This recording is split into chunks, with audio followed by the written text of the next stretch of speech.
Hello, my little thinkers. Grab your backpack and adjust your pillow because today we are going on a story expedition. Are you ready to use your big brains and your kind hearts? Today's journey takes us to a land of dusty roads and very heavy bags. I have a story about a donkey, but not just any donkey. Oh no, this donkey thought he was brilliant, more brilliant than everyone. In a small, quiet village lived Bhola.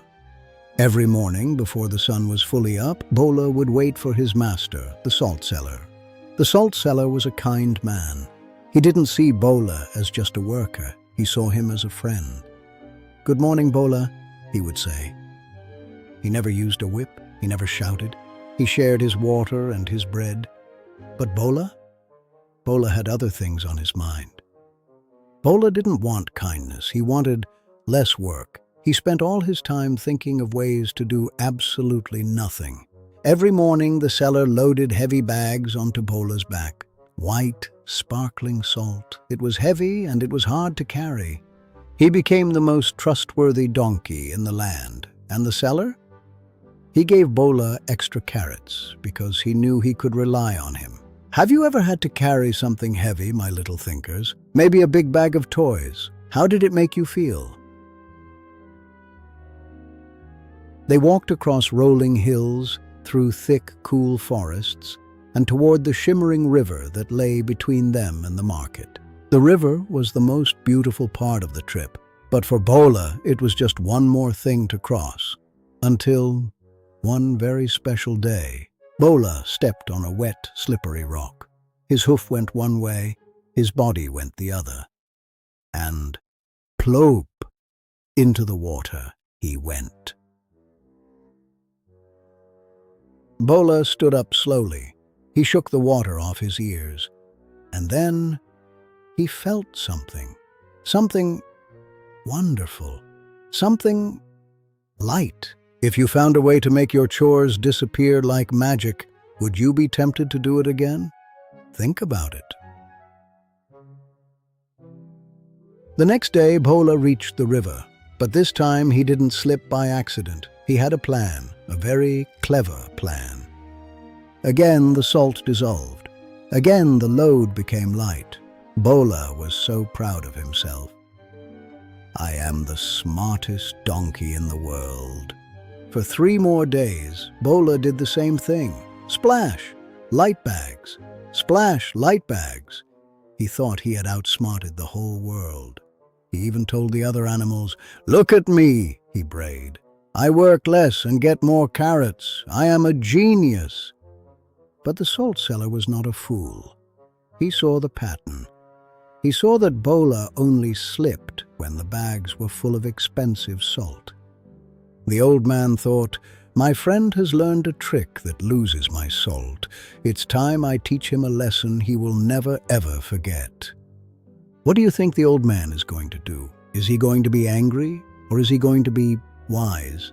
Let's find out. That night the seller worked late. He didn't use salt. He used cotton, soft, white, and very, very light cotton. He loaded the bags onto Bhola the next morning. Bhola was thrilled. "These are even lighter than before," he thought. Bhola was so excited. He thought the magic was getting even stronger. He couldn't wait to get to the river. Oh, poor Bhola. Splash! He went down deeper than ever before. He waited for the cotton to dissolve. He waited to feel light. But then, the cotton didn't dissolve. It drank. It soaked up all the water like a thirsty giant. The bags became heavy. Incredibly heavy. Bhola tried to stand. "Ugh," he groaned. His legs were shaking like jelly. The weight was 3 times more than the salt. He tried again and again, but the wet cotton was like carrying a mountain. He was stuck in the middle of the river, cold and tired.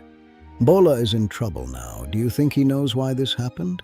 How would you feel if your shortcut turned into a big problem? A little crow sat on a branch and cawed, "Caw, caw, feeling heavy, donkey."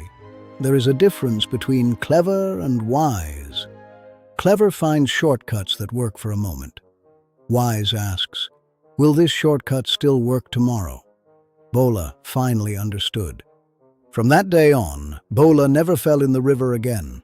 Not by accident, and definitely not on purpose. He walked with care. He became the most trustworthy donkey in the land. And the seller? He gave Bhola extra carrots because he knew he could rely on him. But wait, the story doesn't end there.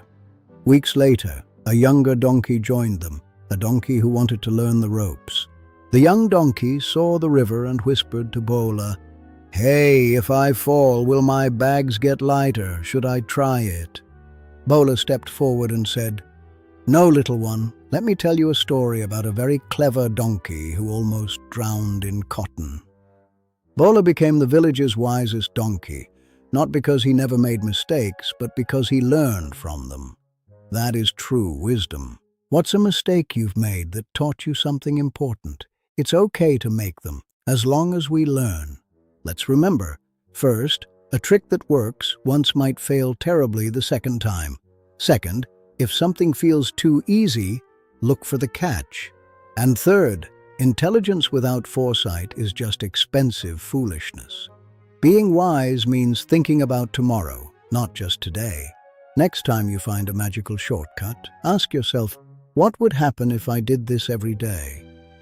That's how you become wise. Be like the wise Bhola. Work hard, be honest, and you'll find that the best rewards aren't shortcuts. They are carrots of trust. This is Chiku, signing off. Be wise, not just clever, and don't be a Bhola. Bye-bye. Until next time.